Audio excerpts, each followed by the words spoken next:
मित्रों नमस्कार। पिछले 4-5 सालों से कोविड नाम की एक बीमारी के बारे में हम लोगों ने सबने खूब सुना। वैश्विक महामारी या पैंडेमिक शब्द ये हमारे जनमानस में व्याप्त हो गया। लेकिन कुछ महामारियां ऐसी होती हैं जिनके बारे में आप प्रचार प्रसार माध्यम से या मीडिया से जानते हैं, जिसे हम एपिडेमिक या पैंडेमिक कहते हैं। कुछ बीमारियां ऐसी होती हैं जो निःशब्द समाज में फैली रहती हैं, जिनके बारे में अक्सर आमतौर पर विमर्श हो नहीं पाता, लेकिन समस्या बहुत गंभीर हो जाती है। ऐसी बीमारियों के लिए अक्सर हम लोग साइलेंट एपिडेमिक का नाम देते हैं, यानी एक ऐसी बीमारी जो समाज में बहुत ज़्यादा रूप में व्याप्त हो लेकिन निःशब्द हो, जिसके बारे में खुले तौर पर विमर्श न होता हो। आज हम इसी तरह की एक बीमारी के बारे में बात करने के लिए आपके समक्ष उपलब्ध हुए हैं। नमस्कार, मेरा नाम डॉक्टर धन्वंतरी शुक्ला और आइए बात करें कि इस कड़ी में आपका बहुत बहुत हार्दिक स्वागत। और आज हमारी विशिष्ट अतिथि फिर से डॉक्टर रोशनी सिंह मैडम, शहर की ख्यातिलब्ध और वरिष्ठ स्त्री एवं प्रसूति रोग विशेषज्ञ। मैम आपका बहुत बहुत स्वागत है। पॉलीसिस्टिक ओवरियन डिजीज, शॉर्ट में PCOS, जिसका एक समय नाम हुआ करता था PCOD और अब नामकरण फिर से बदलकर इस नामकरण को और एक व्यापक स्वरूप देते हुए नाम दिया गया है PMOS, poly endocrine metabolic ovarian syndrome. नाम बहुत भारी भरकम है, लेकिन हमारे समक्ष एक ऐसी अतिथि हैं जो इस जटिल नाम के सरल कंसेप्ट्स को हमारे दर्शकों तक पहुंचाएंगे। और आज हम जानेंगे कि ये क्या बीमारी है, क्यों इसे साइलेंट एपिडेमिक कहते हैं, किस तरह के लोग इससे प्रभावित हैं और कैसे इसका निवारण किया जाए। तो मैम, ये एक हमारे दर्शकों के लिए आम तौर पर ये PMOS के बारे में एक धारणा आप दीजिए कि क्या ये बीमारी है, कैसे क्या है। जैसे पहले इसको सब लोग PCOD ही बोलते थे, अभी मतलब कुछ दिन पहले इसका अपना ये चेंज हो गई, अब PMOS बोला तो ये नामकरण के चेंज के पीछे की क्या वजह रही होगी मैम? चेंज करने के साथ बात तो वही है, जो चीजें इसके पीछे थ्योरी थी, जो भी इसका एक पैथोजेनेसिस था, जो भी इसके कॉन्सिक्वेंसेस थे, सब तो सेम है।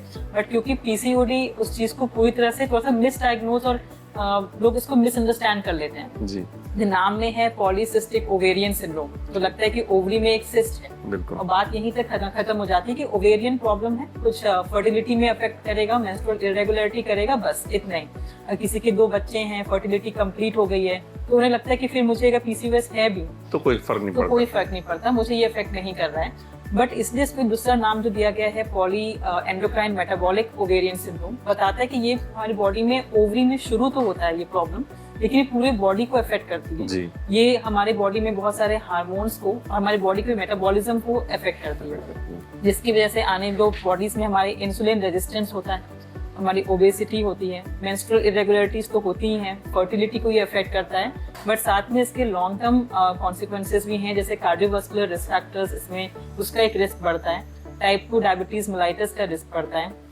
आगे चल के बल्कि एंडोमेट्रियल कैंसर का भी रिस्क बढ़ता है ऐसे पेशेंट्स में।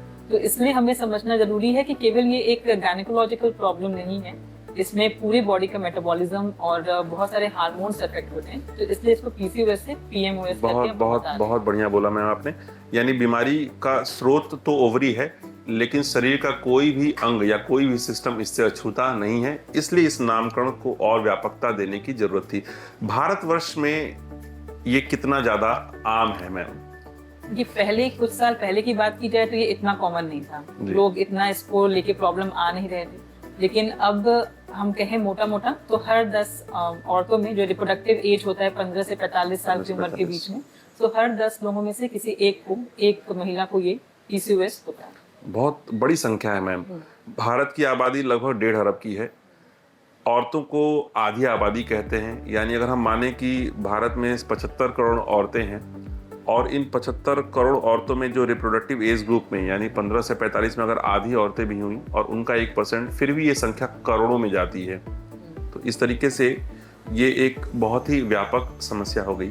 मैम, क्या ये बीमारी केवल स्थूलकाय शरीर के अधिकारी स्त्रियों को होती है या दुबली पतली लड़कियों को भी हो सकती है? नहीं, हाँ, ये भी सर आपने इम्पोर्टेंट पूछा, क्योंकि बहुत लोगों को लगता है कि केवल ओबीज लोग और जो वजन ज्यादा है उनमें ही PCOD की प्रॉब्लम होती है, लेकिन एकदम पतले दुबले लड़कियों को भी PMOS हो सकता है, क्योंकि ओबेसिटी एक रिस्क फैक्टर है। इसके अलावा बहुत सारे रिस्क फैक्टर्स और भी हैं जो ओबीज नहीं है विमेन, लेकिन उनमें कुछ इंसुलिन रेजिस्टेंस उनमें भी हो सकता है, एंड्रोजन का लेवल उनमें भी बढ़ा हो सकता है। तो ये कंडीशन लीन वुमेन में भी होता है। तो अगर ऐसा नहीं मानना चाहिए कि हमें पीसीओडी कैसे हो गया, हम तो बहुत दुबले पतले हैं, हमें तो नहीं होना चाहिए था। तो ऐसा नहीं, बहुत सारे फैक्टर्स होते हैं पीसीओडी कॉज करने के। इनफैक्ट हम कहते हैं कि ये पॉलीजेनिक है, इसमें जेनेटिक फैक्टर्स भी हैं, इसमें एपिजेनेटिक भी है, इसमें आपका लाइफस्टाइल भी है, और ओबेसिटी भी एक रिस्क फैक्टर है। और ये सब मिलजुल के बहुत सारे दो चीजें बेसिकली हमारे बॉडी में करती है, एक तो इंसुलिन का रेजिस्टेंस और दूसरा हमारे एंड्रोजन का लेवल, जो कि मेल सेक्स हार्मोन है, लेकिन विमेन में थोड़ा बहुत कंपोनेंट होता है, हमारे अंदर भी होता है, उसका लेवल बढ़ जाता है। तो उसकी ये सब दोनों चीजें मिला के ये प्रॉब्लम कॉज करते हैं। तो आमतौर पर क्या लक्षण होते हैं मैम इस बीमारी के? आमतौर पे 3 मेन चीजें होंगी। एक तो ये कि जो मैंने कहा कि एंड्रोजन का लेवल बढ़ जाता है, तो लड़कियों में अनचाहे बाल उनके चिन पे, उनके अपर लिप्स पे, उनके चेस्ट एब्डोमेन पे, उन्हें कोर्स मतलब डार्क कलर के बाल उनको दिखाई देंगे जो जनरली मेल में होते हैं जी। उन्हें एक्ने ज्यादा होंगे, मुहां से ज्यादा होंगे, उनके बाल झड़ने, वो कहेंगे कि जैसे कि मेल की जैसे मेल पैटर्न बाल्डनेस होती है, तो वो उनमें भी दिख सकती है। तो ये सारे हैं कि जो एंड्रोजन का लेवल बढ़ा, तो इसकी वजह से ये प्रॉब्लम्स होती हैं। दूसरी ये कि क्योंकि नॉर्मली हमारे मेंस्ट्रुअल साइकिल में जो 4 हार्मोन्स होते हैं आपके LH, FSH, एस्ट्रोजन, प्रोजेस्टेरोन, ये वेरी करते हैं जी।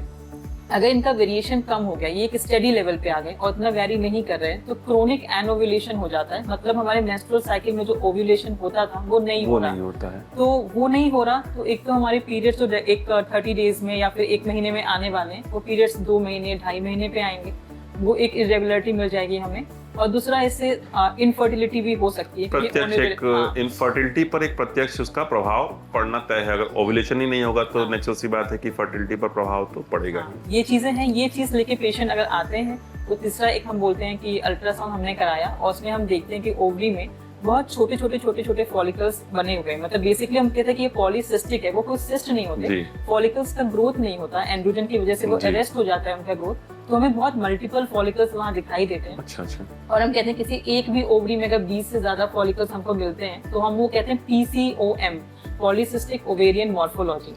अब ये अलग अलग वर्ड है PCOM, तो ये क्यों अलग से बोला गया कि केवल पॉलीसिस्टिक ओवेरियन मॉर्फोलॉजी होने से हम पीसीओडी नहीं डायग्नोस करते? वो पीसीओडी तो बीमारी हो गई। और वो पीसीओएम तो भाई हमारे जैसे ही वो 20 की संख्या पार हो गई तो उसको हमने पीसीओएम कहा। पीसीओडी होने के लिए तो फिर वो सारे प्रभाव जो आपने कहा कि एंड्रोजन की अधिकता और इंसुलिन का रेजिस्टेंस और बाकी चीजों का होना जरूरी है। ऐसे करते हैं कि 3 चीजें हैं। एक हमारा एंड्रोजन का ज्यादा होने का साइन, चाहे हमको वो क्लिनिकली दिखाई दे, चाहे हमें वो ब्लड टेस्ट में दिखाई दे। दूसरा ये कि हमारा मेंस्ट्रुअल साइकिल की इरेगुलरिटी, हमारा एनोवुलेशन हो रहा है, हमें साइकिल्स कम आ रही हैं, साल में 8 से कम हो रही हैं, या फिर हमें लंबे टाइम पे हमें अगर साइकिल आ रही है। तीसरा हो गया हमारा अल्ट्रासाउंड में मॉर्फोलॉजी, जो पीसीओएम की। इस 3 में से कोई 2 प्रेजेंट होता है तो हम उसे डायग्नोस करते हैं। तो यानी ये 3 आप एक तरह से इसको हम लोग PCOS या POMS के डायग्नोस्टिक क्राइटेरिया कह सकते हैं। ठीक। मैम, आपने 2 बहुत महत्वपूर्ण बातें की, एक जेनेटिक्स, दूसरा लाइफस्टाइल मॉडिफिकेशन। तो क्या ये बीमारी विशुद्ध रूप से जेनेटिक है, आनुवांशिक है?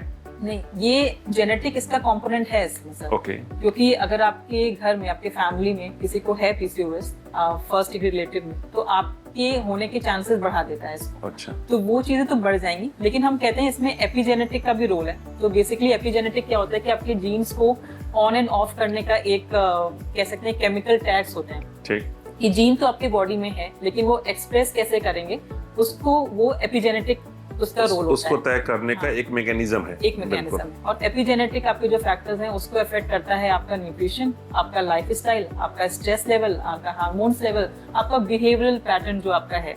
तो अगर जेनेटिक भी कंपोनेंट है, लेकिन आपका लाइफस्टाइल फैक्टर भी बहुत इंपॉर्टेंट रोल यहाँ पे प्ले करता है। नेचुरली, क्योंकि एपिजेनेटिक्स को वही कंट्रोल करता है। वो आपका तय करेगा कि ये डिजीज सेवियरिटी के फॉर्म में आप में आएगी, कब आएगी, किस तरीके से प्रेजेंट करेगी, वो चीज डिसाइड करता है। तो मैम, अब इन सारे फैक्टर्स को हम अगर अलग अलग चर्चा करना चाहें अपने दर्शकों के लिए, तो सबसे पहले हम लाइफस्टाइल पर ही बात करें। मैम, किस तरह के लाइफस्टाइल वाले लोग ज्यादा रिस्क पर रहते हैं इस तरह की बीमारी को पाने के लिए?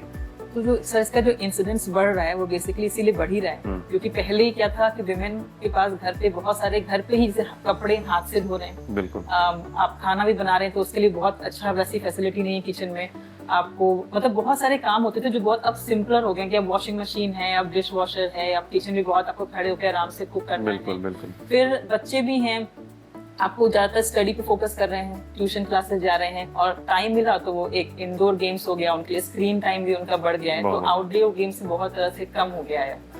दूसरी चीज है हमारा डाइट, जो पहले होता था कि कभी कभी महीने में एक बार हमने कुछ अच्छा घर पे बनाया है तो आज खाना है, लेकिन अब क्या है, हल्का सा ही मन किया कि ये खाना है और हमारे हाथ में मोबाइल है, तुरंत ऑर्डर हो गया, आपने तुरंत ऑर्डर किया, तुरंत आ गया। बल्कि अब सामान्य खानों की संख्या कम हो रही है, विशेष खानों की संख्या ही ज्यादा बढ़ रही है। और क्योंकि अब लोग क्या होता है कि अब जॉब भी कर रहे हैं तो उनके पास टाइम नहीं होता, औरतों के पास भी टाइम की कमी और शायद पैसे भी हाथ में हैं, अफोर्डेबिलिटी बढ़ी है, तो फिर हम और इसकी वजह से जंक फूड और बढ़ गया। पहले तक हमें कुछ बनाना है, मान लीजिए हमें कुछ बहुत अच्छी चीज बनानी, तो हमें खरीदने जाना होगा, सोचे, खरीदने गए, लेके आए, बनाए, तो कभी कभी हम लेजी होके छोड़ जाने तो नहीं बनाते, बट अब क्या तुरंत क्रेविंग हुई और तुरंत खा लिया। तो अब प्रोसेस्ड फूड ज्यादा खाया जा रहा है, जंक फूड ज्यादा हो रहे हैं, शुगर के हमारे अंदर ज्यादा जा रहा है, तो वो सारी चीजें, डाइट भी रोल बहुत इंपॉर्टेंट प्ले करती है इसमें। तीसरी चीज है स्ट्रेस का लेवल, सभी जानते हैं कि बहुत बढ़ गया है, पहले उतना स्ट्रेस नहीं था, तो स्ट्रेस एक फैक्टर हो गया इसमें।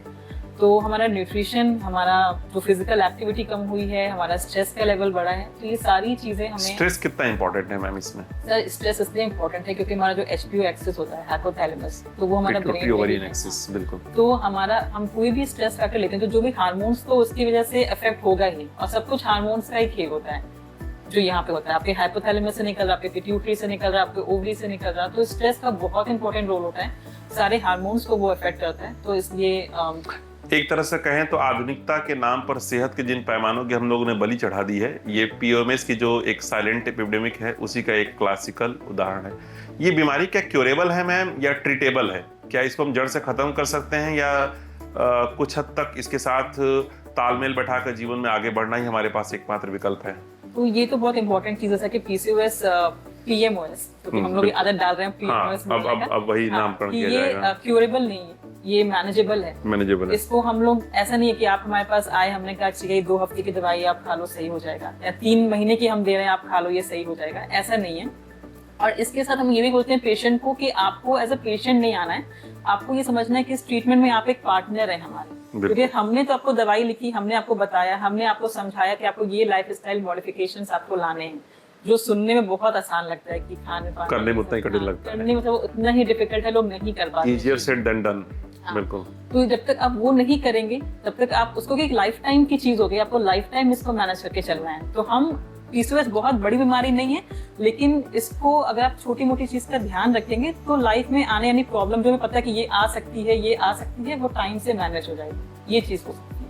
यानी कोई ऐसी बीमारी तो नहीं है जो कि आपके लिए जानलेवा हो, पर नैगिंग है जरूर, वो हमेशा जीवन भर आपको परेशान करती रहेगी अगर आपने इसके खिलाफ थोड़ा भी अपने गार्ड्स को डाउन किया। तो ये एक ऐसी बीमारी है और बहुत व्यापक बीमारी है, जो कि लगभग आप कह रहे हैं कि रिप्रोडक्टिव एज ग्रुप में 1% तक 10% तक फीमेल्स को प्रभावित करती है, और सीधे सीधे इसका असर आपके मेंस्ट्रुएशन या फर्टिलिटी पर भी पड़ता है। अगर ये जैसे आपने कहा कि लगभग यंग एज ग्रुप में ये प्रभाव अपना डालना शुरू कर देता है, यानी हमारी जो बहनें हैं और ऐसी औरतें हैं जो कि रिप्रोडक्टिव एज ग्रुप में आ गई हैं, साथ ही उनको अपनी ज़िंदगी भी देखनी है, पढ़ाई भी देखनी है, कैरियर भी देखना है, ये आम तौर पर कितना ज़्यादा, जैसे फर्टिलिटी और बाकी चीज़ों को तो हम एक अलग ही कर दें, कैरियर पर और बाकी चीज़ों पर ये कितना प्रभाव डाल रही है मैम? सर ये चीज़ जैसे हम सबसे इम्पोर्टेंट है कि जब हमारे पास ऐसे पेशेंट्स आते हैं तो उनका जो एक साइकोलॉजिकल इशू है, उसको हमें इग्नोर नहीं करना होता, बिल्कुल, क्योंकि कोई लड़की है, यंग एज की लड़की है, उसके चेहरे पे इतने बाल आ गए, हाँ, उसके बाल, सिर के बाल झड़ रहे हों, चेहरे पे बहुत ज्यादा मुहासे हो रहे हों, तो एक बॉडी इमेज को लेके भी एक लो सेल्फ एस्टीम उनके अंदर होता है, बहुत ज्यादा। साथ में उनके पीरियड्स नहीं आ रहे टाइम पे, उन्हें एक डर भी लग रहा है क्यों ऐसा हो रहा है, वेट गेन उनका इतना हो रहा है, और वेट गेन उनको वो रिड्यूस करना भी उनके लिए टास्क बन जाता है। उन्हें पता होता है कि फर्टिलिटी पे भी कहीं ना कहीं, फिर अगर वो रिप्रोडक्टिव एज में है और वो कंसीव करने का भी ट्राई कर रहे हैं तो वहाँ भी उनको दिक्कत आ रही है। तो अगर ये पेशेंट हमारे पास आते हैं तो हमें केवल ये नहीं सोचना होता है कि ये एक PMOS के पेशेंट है, हम ये भी देख सकते हैं कि एक पेशेंट, एक डिप्रेशन का पेशेंट हमारे सामने आ रहा है, एक एंजाइटी का पेशेंट हमारे सामने आ रहा है, और उसको भी, उस इश्यू को भी ट्रीट करना, तो हमें साइकेट्रिस्ट या साइकोलॉजिस्ट के पास भेजना कि आप उनको भी कंसल्ट करें, क्योंकि ये नहीं कि हम इसको इग्नोर कर सकते हैं, हमें इग्नोर बिल्कुल नहीं करना। बहुत अच्छी बात बताई मैम कि वो आपके लिए मरीज नहीं, आपके लिए एक पार्टनर है, और सेहत की या आरोग्य प्राप्ति की इस यात्रा में अगर हम सफर बनकर डॉक्टर और पेशेंट चले तो शायद ज़्यादा बेहतर रिजल्ट्स आएंगे। चलते चलते इस पूरे विषय पर अगर आपको टेक होम मैसेज देना होगा हमारे दर्शकों को तो आप क्या बताएंगे मैम? सर पहली चीज तो यही जो मैंने बोला कि पीसीओडी जो हम पीएमएस कह रहे हैं अब, वो एक ओवेरियन और एक रिप्रोडक्टिव सिस्टम के ही प्रॉब्लम नहीं है। ये एक मेटाबॉलिक प्रॉब्लम है, ये आपकी हार्मोनल प्रॉब्लम है। और इससे जो मैंने बताया कि लॉन्ग टर्म कॉन्सिक्वेंसेस कि आपके डायबिटीज होने के चांसेस भी बढ़ते हैं, आपके कार्डियोवास्कुलर डिसऑर्डर्स होने के भी चांसेस बढ़ते हैं, आपके आगे चल के एंडोक्राइन का भी कहीं ना कहीं एंडोक्राइन कैंसर का भी रिस्क फैक्टर बढ़ता है। तो जब हमारे पास ये पेशेंट आते हैं, आपको एनुअली इनका बीपी मेजरमेंट, वो आप उनका लिपिड प्रोफाइल, ये सब भी देखना बहुत जरूरी होता है कि कहीं ना कहीं ये इस तरफ भी जाता है। तो हमें वो ध्यान रखना है कि केवल ये नहीं कि हमारी बस ओवरी तक ही सीमित रहे, ये आपको जानना पड़ेगा कि एक ऐसी चीज है, लाइफ टाइम आपको इसको मैनेज यानी हमारी करके चलना है। माताओं बहनों को अपने सेहत के बारे में बहुत विशेष रूप से सचेत रहना होगा कि भाई एनुअली अपना लिपिड प्रोफाइल, बीपी, वेट वगैरह करते रहें, और हमारे जो चिकित्सक हैं जैसे आप हैं तो आपके नेतृत्व में अपने उन चीज़ों का ध्यान रखती रहें। और मैं और दूसरी चीज ये कि ये क्यूरेबल नहीं है, ये कभी खत्म नहीं होता, क्योंकि बहुत सारे पेशेंट्स बोलते हैं कि मैडम हमने दवाई करी तो सही हो गया, हमने छोड़ दिया तो फिर से ऐसे हो गया।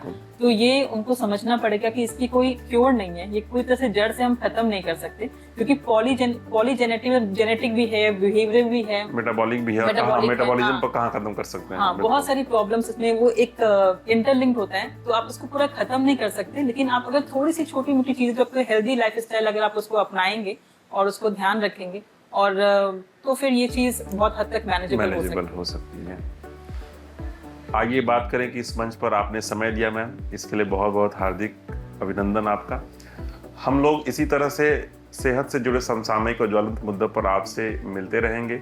आप अपने सुझाव इस कमेंट बॉक्स में जरूर दें, ताकि अगली बार आपके सुझाव के अनुरूप किसी विषय पर हम आपसे साथ रूबरू हों। तब तक के लिए इजाजत दीजिए, बहुत बहुत धन्यवाद।